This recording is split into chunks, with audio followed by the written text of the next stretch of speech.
दोस्तों, स्वागत है आप सभी का learn and get YouTube channel में। आज की वीडियो में हम बात करने वाले हैं राजनीतिक विज्ञान और अर्थशास्त्र में संबंध के बारे में। तो राजनीतिक विज्ञान के बारे में हम बात कर चुके थे, जिसमें वो बात करता है राज्य के बारे में, राज्य की संस्थाओं के बारे में और राज्य की संरचना के बारे में, उसका विकास किस तरह से होता है, किस तरह से चल रहा है राज्य।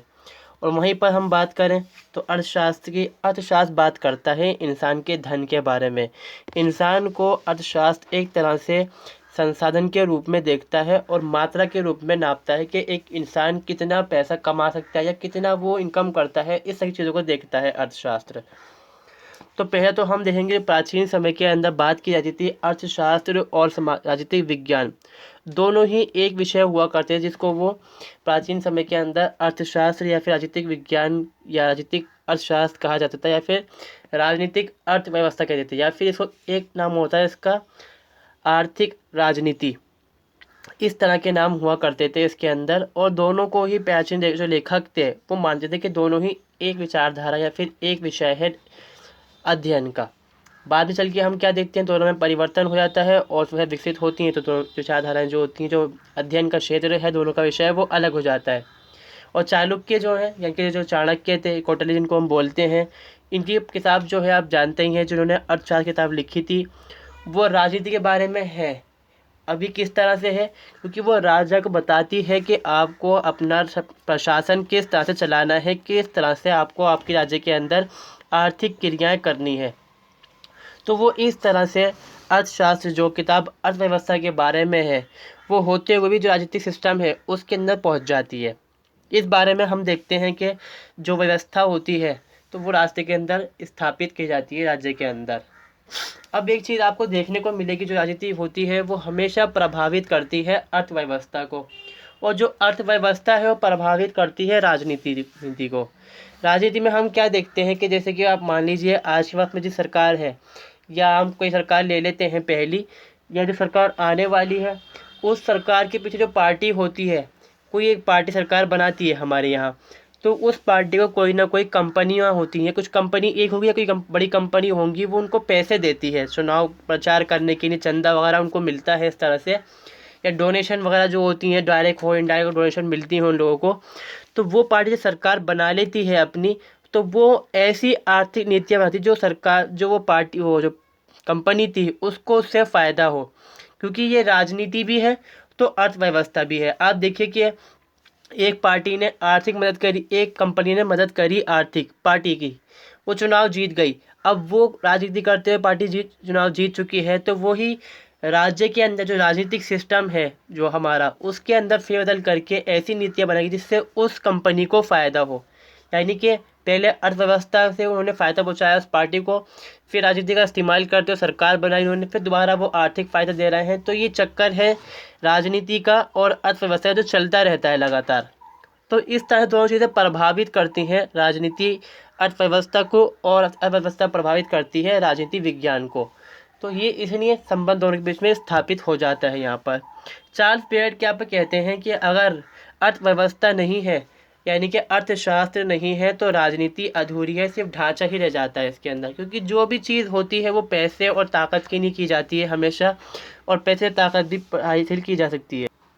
यानी कि जो चार्ल्स बेयर्ड कह रहे हैं यहाँ पर, अगर अर्थव्यवस्था ही नहीं है तो आप देश चलाएंगे कैसे। जो राजनीति है उसको चलाने के लिए भी अर्थव्यवस्था का शाखा होना ज़रूरी है यहाँ पर।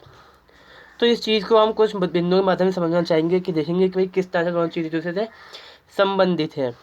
तो पहला हम देखेंगे कि अर्थव्यवस्था की राजनीतिक विज्ञान को देन, यानी कि जो अर्थशास्त्र है वो किस तरह से फ़ायदा पहुँचाता है राजनीति को। ऐसे हम देखते हैं कि जो अर्थशास्त्र होता है, हम उसमें आंकड़े देखते हैं हमेशा। आंकड़े होते हैं बहुत सारे किसी चीज़ को लेकर कि भाई इतने पैसे आने हैं, इतने पैसा खर्च होना है। तो जो सरकार होती है वो उस हिसाब से ही अपनी जो आर्थिक नीतियाँ होती हैं उनको बनाती है। आर्थिक नीति के अंदर विकास की जो नीतियाँ होती हैं, सामाजिक कल्याण होता है, और जो राज्य का ढांचा बनाना होता है, वो सब चीज़ें प्रभावित होती हैं अर्थव्यवस्था से। तो वो जो विषय हैं वो हम पढ़ते हैं, वो चीज़ें पढ़ते हैं हम अर्थशास्त्र के अंदर। तो ये जो फ़ायदा पहुँचता है राजनीति को, राजनीतिक विज्ञान को, वो अर्थशास्त्र से पहुँचता है। इस तरह दोनों दूसरे संबंधित हो जाते हैं यहाँ पर। फिर हम देखते हैं कि राज्य की उत्पत्ति व विकास। अब देखते हैं हम, जब हम देखेंगे, आपने पढ़ा हो या फिर पढ़ेंगे वीडियोस के अंदर, आप चेक कर सकते हैं इस चीज़ को कि राज्य की उत्पत्ति कैसे होती है। इस बारे में रूसो कहता है कि जब इंसान ने राज्य को बनाने के मतलब आबादी बढ़ने लग गई लोगों की, तो लोग मिलजुल के रहने लग गए, मगर वहाँ पे इंसान को डर हुआ अपनी निजी संपत्ति को लेकर। कार्ल मार्क्स भी इस बात को मानते हैं। तो रूसो कहता है कि संपत्ति को बचाने के मारे ही इंसान ने राज्य की उत्पत्ति करी, राज्य को बनाया और राज्य का विकास हुआ। फिर राज्य ने खुद ही संपत्ति को हड़पना भी शुरू कर डाला। वो मार्क्सवाद के अंदर आ जाता है यहाँ से। तो यहाँ पर हम क्या देखते हैं कि ये जो राज्य की उत्पत्ति हुई, उसके अंदर कहीं ना कहीं आर्थिक क्रियाओं की लेन देन का मामला रहा कि जो हम संपत्ति होती है वो हमारा आर्थिक व्यवस्था का सिस्टम है। जैसे कि हम देखते हैं कि संपत्ति है, उससे भी हम धन अर्जित कर सकते हैं, पैसा कमाते हैं लोग, और वही चीज़ संबंधित हो जाती है इस तरह से। तो हम देखते हैं जो राजनीतिक संस्थाएँ होती हैं, राजनीतिक काम होते हैं, वो प्रभावित हो जाते हैं हमारे अर्थव्यवस्था से, अर्थशास्त्र से। ये सब चीज़ें संबंधित होती हैं एक दूसरे से, इसलिए हम देखते हैं कि अर्थशास्त्र और राजनीतिक विज्ञान संबंधित हैं दूसरे से। कार्ल मार्क्स कहते हैं कि आदिम समाज में जब निजी संपत्ति की संस्था उत्पन्न हुई तो राज्य का जन्म हुआ। जब बात आई संपत्ति की, संपत्ति मेरी अपनी इंडिविजुअल संपत्ति, इसको हम बोलते हैं जी संपत्ति, तो लोगों को डर हुआ कि भाई मेरी संपत्ति को कोई ना कोई हड़प लेगा, कोई हड़प ना ले, इसलिए इंसान ने क्या करा, राज्य को बनाया और अपने जो अधिकार हैं सुरक्षा के, वो अधिकार दिले राज्य को। ये हम पढ़ते हैं इस चीज़ के बारे में। जब भी समाज के आर्थिक ढांचे में परिवर्तन हुआ तो राज्य के संगठन पर भी उसका प्रभाव पड़ा। जैसे कि हम छोटी सी चीज़ लेते हैं कि सरकार जो बनती है, अलग अलग पार्टियों की अलग अलग विचारधारा होती है। या कई देश देख लेते हैं हम, जैसे चाइना में साम्यवाद की सबसे आधारित पार्टी सरकार होती है, नॉर्थ कोरिया में वही चीज़ है, इंडिया में और अमेरिका में तो अलग सिस्टम है। खैर पूंजीवाद वहाँ पर है, यहाँ पर मिलाजुली सरकार है, साम्यवाद भी चलता है यहाँ पे और पूंजीवाद भी चलता है यहाँ, थोड़ा मिला जुला कर। तो यहाँ पर हम क्या देखते हैं कि जो आर्थिक नीतियाँ होती हैं, आर्थिक ढांचा जो होता है हमारा, वो प्रभावित करता है राज्य की व्यवस्थाओं को। जैसे कि हम देखें कि हमारे यहाँ पूंजीवाद का जोर ज़्यादा है, जो कंपनियाँ होती हैं प्राइवेट होती हैं, और जो उत्पादन करना होता है वो लोग खुद करते हैं अपना, सरकार भी करती है, लोग भी करते हैं। मगर साम्यवाद में क्या होता है कि राजनीतिक पार्टी के जो नेता होते हैं वो खुद ही कर रहे होते हैं, और जो उत्पादन होता है वो भी खुद ही कर रहे होते हैं यहाँ पर वो। तो ये दोनों एक दूसरे से संबंधित हो जाते हैं यहाँ से। तो हम देखते हैं कि जो ये प्रभाव है, ये ढांचे में प्रभाव, जो ढांचा है राज्य का, उसको प्रभावित करता है। हमारे यहाँ क्या जाता है कि सरकार दोनों काम कर सकती है, वहाँ पर भी सरकार दोनों काम कर रही है, मगर वहाँ पर सरकार का नियंत्रण सीधा होता है अर्थव्यवस्था के ऊपर। लॉसी कहते हैं इस बारे में, किसी भी राज्य में कानूनों की प्रकृति का संबंध उन प्रभावपूर्ण मांगों से होता है जिनका उन्हें सामना करना होता है।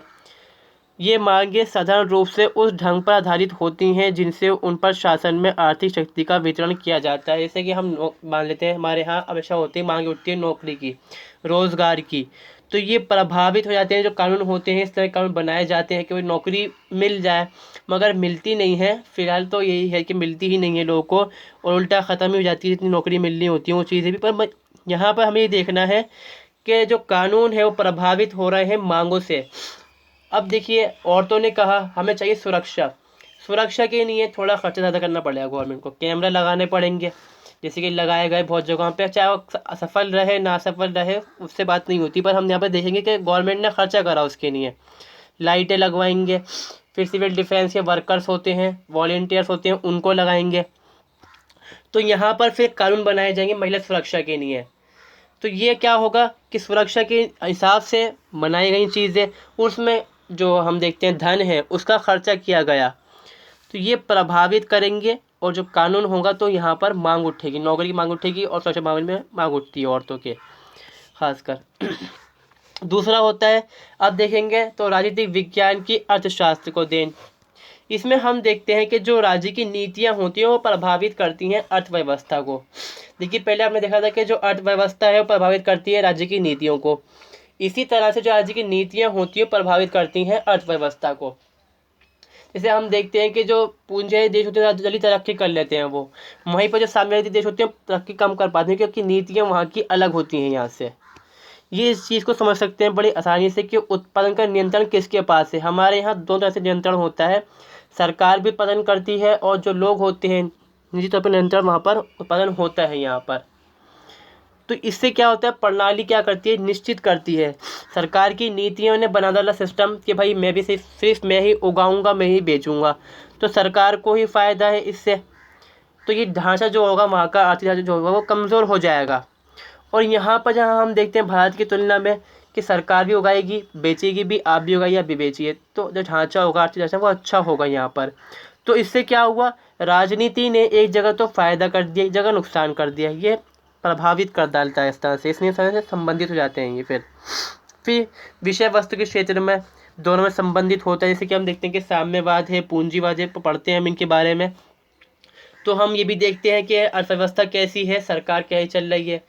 तो आप ये देखेंगे कि ये एक सर्कल हो जाता है कहीं ना कहीं, तो दोनों दूसरे को प्रभावित करते हैं ये सर्कल। अब इनके बारे में हम अंतर देख लेते हैं, दोनों के बीच अंतर क्या है। पहला है विषय के अंतर, विषय के मतलब अध्ययन विषय जो है उसके अंदर अंतर क्या है। जो अर्थशास्त्र होता है वो इंसान के आर्थिक जीवन को देखता है, भाई कहाँ से पैसा कमा रहा है, कितना कमा रहा है, और एक इंसान कितना धन अर्जित कर सकता है।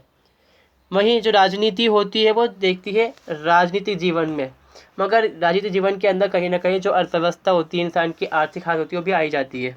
फिर भी इसमें अंतर होता है। आईवी ब्राउन कहते हैं इस बारे में, अर्थशास्त्र का संबंध मुख्यतः वस्तु से होता है और राजनीतिक शास्त्र का व्यक्तियों से।